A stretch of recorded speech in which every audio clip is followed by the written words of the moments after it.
today the dance team will be ministering. And just to give a quick synopsis on the dance piece that we are doing today, it's called A Day in Heaven. And if you were here for the last ministering of the dance team, we really spoke about joy because I gave my testimony on how God freed me from a time of deep sadness that I was going through and how He restored joy to me. This time God has spoken and He has confirmed it through multiple people that today we're going to be ministering to you in dance about His holiness and who He truly is as our God. And just some scriptural references from the Bible that I want to just to give you a perspective and remind you of God's holiness is when He told Moses to take off his shoes, for you are standing on holy ground. And we may look at that and we're like, God, like really? I have to take off my shoes? But it's like, you don't understand how holy He is. Like even your shoes that you walk on the ground, even like the dirt and everything, like that can't come near a holy God. One of my favorite passages in the Bible that speaks of God's holiness is, I don't remember which book of Samuel it is, either first or second, but it's when the Philistines, an enemy country of the Israelites, they capture the Ark of the Covenant. And if you don't know what the Ark of the Covenant is, it's basically a holy treasure that represents the presence and the power of God. And they got it. And so it was in their kingdom, it was in their palace, in the temple of their god, and their pagan god was named Dagon.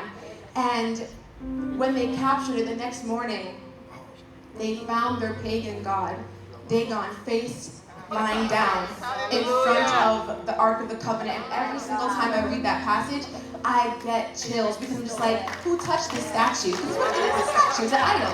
Who touched it to make it come face down? And not even for it to just be down, but down, face down, in front of the Ark of the Covenant of our God.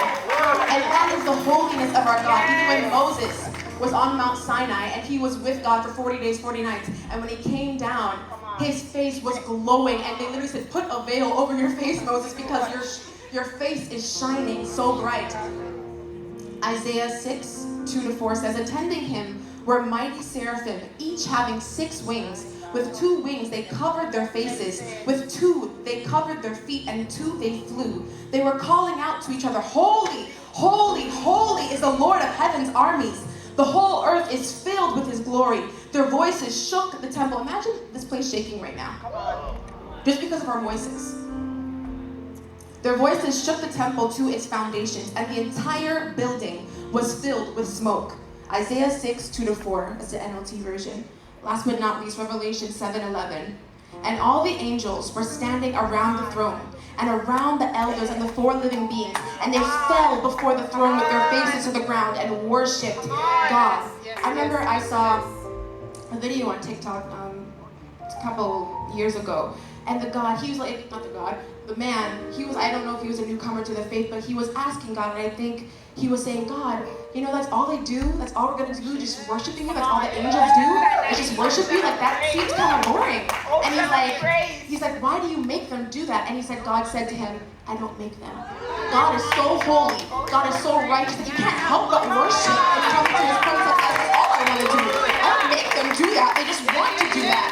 And so today, the dance team, we give you our ministering today. It's called A Day in Heaven. I pray that you will know God, you will see God in this presentation. Amen. But truly this ministering. Amen. Amen.